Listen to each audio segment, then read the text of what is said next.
সুপ্রিয় দর্শক, সিলেট ভিউ সম্প্রচারে আপনাদের সবাইকে আমন্ত্রণ জানাচ্ছি। আমি নিবেন্দু তালুকদার। জানিয়ে দিব এই মুহূর্তে আমাদের হাতে থাকা সিলেটের সর্বশেষ খবরাখবর। মা খুন হয়েছেন বাবার হাতে, আর বাবাও গেছেন কারাগারে। মা বাবাকে একসাথে হারিয়ে 7 ভাই বোন যেন দিশেহারা হয়ে পড়েছেন। ঘটনাটি সিলেট বিভাগের। মা খুন ও বাবা কারাগারে যাওয়ার পর যেন অকুল পাথারে পড়েছে 7 ভাই বোন। তাদের আহাজারিতে ভিজে উঠেছে আশেপাশে থাকা মানুষের চোখও। হবিগঞ্জের চুনারুঘাট উপজেলায় হাত ও পা কেটে সাবেক স্ত্রীর হত্যাকারী সুজন মিয়া আদালতে জবানবন্দি দিয়েছেন। তালাকের 4 মাসের মধ্যে স্ত্রী আরও 2টি বিয়ে করায় ক্ষিপ্ত হয়ে এই হত্যাকাণ্ডের সিদ্ধান্ত নেন বলে আদালতকে জানান সুজন। রোববার রাতে এ তথ্য নিশ্চিত করেন চুনারুঘাট থানার ভারপ্রাপ্ত কর্মকর্তা রাশেদুল হক। এদিন বিকেলে হবিগঞ্জের জুডিশিয়াল ম্যাজিস্ট্রেট আব্দুল হালিম 164 ধারায় সুজনের স্বীকারোক্তিমূলক জবানবন্দি রেকর্ড করেন।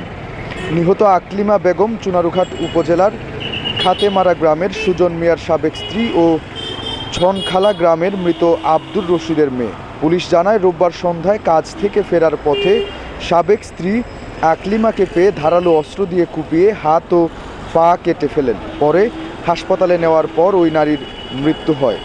স্বীকারোক্তির বরাত দিয়ে ওসি জানান, ওই দম্পতির 7টি সন্তান রয়েছে এবং পারিবারিক কলহের জেরে 4 মাস আগে আকলিমা সুজনকে তালাক দিয়ে অন্য আরেকজনকে বিয়ে করেন। 4 মাসের মধ্যে দ্বিতীয় স্বামীকে তালাক দিয়ে তিনি তৃতীয় বিয়ে করেন। এসব কারণে সুজন ক্ষিপ্ত হন। তিনি নারিকেল গাছ পরিষ্কারের শ্রমিক হিসেবে কাজ করেন। সেই কাজ ব্যবহৃত দা দিয়ে তাকে কুপিয়ে হত্যা করেন সুজন। হত্যার রাতেই চুনারুঘাট থানা পুলিশ সুজনকে গ্রেপ্তার করে এবং নিহত আকলিমার ভাই থানায় একটি হত্যা মামলা দায়ের করেন। আকলিমা ও সুজন দম্পতির সন্তানেরা হলো তাহমিনা আক্তার, তানজিনা আক্তার, মমিনা আক্তার, ছাবিনা আক্তার, শাহেদা আক্তার, আতাউর রহমান, হাবিবুর রহমান। হাবিবুর রহমান যে সন্তানটি আছে তার বয়স মাত্র 9 মাস।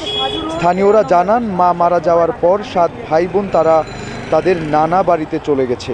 বড় মেয়ে তানজিনা জানায়, তার বাবা মাদকাসক্ত ছিলেন। প্রায়ই মাতাল হয়ে বাড়ি ফিরে তাদের মাকে মারধর করতেন।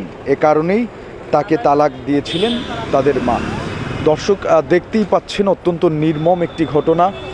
মা বাবাকে একসাথে হারালো তারা 7 ভাই বোন। বাবা নিজে তার স্ত্রীকে খুন করেছেন, আর তিনিও জেলে আছেন বর্তমানে।